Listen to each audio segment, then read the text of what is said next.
नमस्कार आप सभी को। आज एक कथा मुझे याद आई, श्रीनाथ जी की थी। श्रीनाथ जी में एक भक्त थे, जमनादास जी महाराज। जमनादास जी श्रीनाथ जी के बहुत बड़े भक्त थे और उनके लिए रोज श्रृंगार का सामान, सेवा, रोज खाना बनाते थे।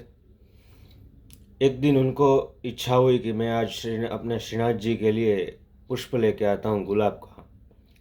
तब वो माली के पास गए और उनसे पूछा कि भाई आज मुझे गुलाब का पुष्प चाहिए श्रीनाथ जी के लिए, तो उसका क्या दाम है। माली ने कहा 5 रुपये। तभी उसके पास वो एक ही गुलाब बचा था। तभी वहाँ पे यवन राजा आए। यवन राजा को अपनी एक वेश्या थी, उसके लिए गुलाब का पुष्प चाहिए था। तभी यवन राजा को पता चला कि माली के पास एक ही पुष्प है और वो जमनादास जी को चाहिए।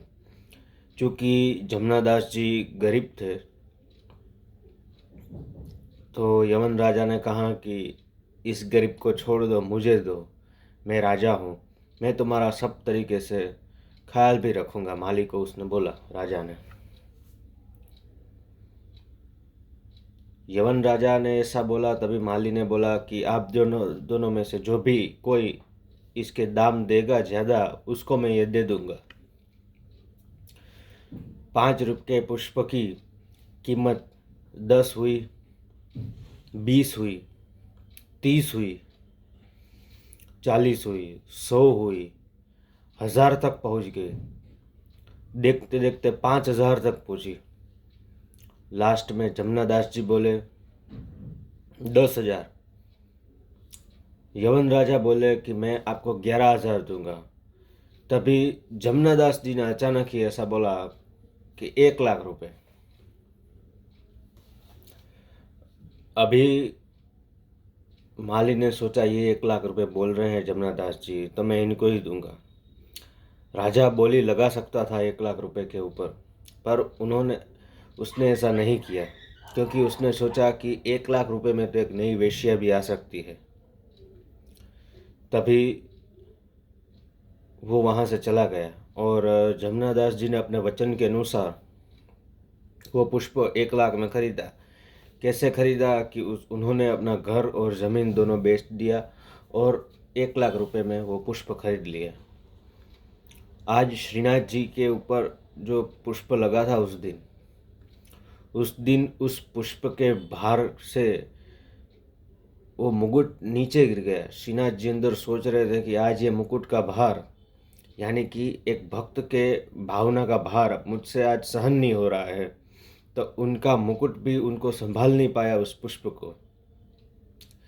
तभी जमनादास जी के ऊपर इतनी कृपा हुई श्रीनाथ जी की कि उनको जो अपने बेचे हुई ज़मीन और घर तो मिला और साथ में और भी संपत्ति मिली कि जिससे वो प्रभु सेवा में आगे बढ़ सके। एक प्रसंग एक सेठ जी का भी आता है। सेठ जी का प्रसंग ऐसा है कि वो एक संत के पास जाते हैं, सेठ, और वो बोलते हैं कि संत महाराज, मैं जो मन में अपनी जो बात है वो आपके साथ खुले मन से बोलता हूँ कि मैं बहुत कंजूस हूँ। मुझे भगवान के लिए 1 रुपया भी खर्च करना पड़े तो मेरे जिया में, मतलब मेरे दिल में बहुत जलन होती है। तो इसका मैं क्या करूँ, और मैं प्रभु सेवा में मैं अपना रुपया तो पैसा कुछ खर्च नहीं कर सकता, पर मुझे प्रभु सेवा करनी है। उस दिन संत ने बोला कि तो तुम मानसिक सेवा करो, 4 बजे उठो, मानसिक सेवा करो। 4 बजे जैसे क्रिया करते हैं सब लोग कि 4 बजे जैसे सब क्रिया करते हैं, नहा धो के प्रभु सेवा में उनको भोग लगाते हैं, नैवेद्य चढ़ाते हैं, फूल पुष्प से उनकी सेवा करते हैं। ऐसे तुम मानसी सेवा करो उनकी। वो बोला वो कैसे होती है, तो उन्होंने सब प्रक्रिया समझाई कि जैसे अनुभव करना, तुम 4 बजे उठ के मन ही मन ऐसा अनुभव करना कि तुम गंगा जी में डुबकी लगा के अपने शरीर को पवित्र कर रहे हो। प्राणायाम से अपने मन को स्थिर कर रहे हो, 1 घंटा मंत्र जाप या नाम जाप करके भगवान की सेवा, उनके वस्त्र अलंकार उनको पहना रहे हो, उनको नहला रहे हो, ऐसा तुम सब मन से करो। उनकी आरती कर रहे हो, उनको भोग लगा रहे हो। तो सेठ ने बोला ठीक है, मैं ऐसा कर सकता हूँ। सेठ रोज़ सुबह उठता 4 बजे अपने बिस्तर से, और बिस्तर पे ही वो सोचता कि मैं गंगा के किनारे आ रहा हूँ, मैंने वहाँ स्नान किया, मैंने सोने के घड़े से पानी भरा और मैं भगवान को नहलाने के लिए गंगा जी का जल सोने के घड़े में ला रहा हूँ, ऐसा उसने सोचा सेठ ने। धीरे धीरे कुछ साल बीत गए, सेठ पारंगत होने लगे उस मानसी सेवा में। तभी तो उनका अभी क्रम बन गया कि अभी वो 4 बजे नहीं उठते तो उनको भी मज़ा नहीं आता।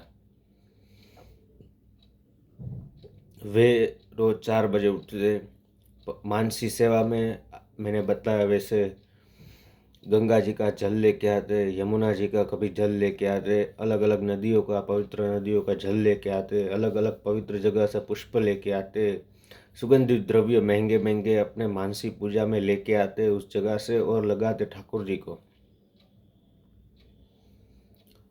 और अपने हाथ से वे सोचते कि मैं खीर बना रहा हूँ, दूध दूध उबालने को रखा है, उसमें चावल मैंने डाले, उसमें शक्कर डाली।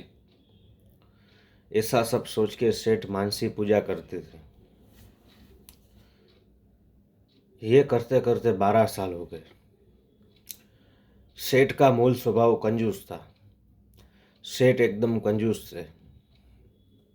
एक बार दिनचर्या में 4 बजे उठे, स्नान किया, मानसी स्नान किया, ठाकुर जी को तैयार किया। जब भोग बनाने के लिए वो मन से भोग बना रहे थे, दूध को उबाला, चावल को डाला उसके अंदर और चीनी डाले, तो चीनी उनसे 2 चम्मच ज़्यादा पड़ गई। अब सेठ का मूल स्वभाव था कंजूस, तो उसको जलन होने लगी, मन में ही जलन हुई। ये पता होते हुए भी कि ये सब मन में हो रहा है, मेरी सचमुच में 2 चम्मच शक्कर एक्स्ट्रा नहीं डल गई है, ये सोचते हुए भी उसको जलन होने लगी कि हाय हाय राम, मेरे से 2 चम्मच शक्कर ज़्यादा डल गई ठाकुर जी में, तो मुझे जलन हो रही, उनको जलन हो रही थी सेठ को।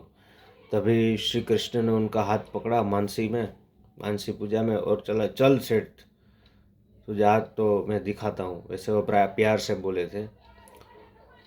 और उस दिन से सेठ को अनन्य भक्ति प्राप्त हुई श्री कृष्ण की।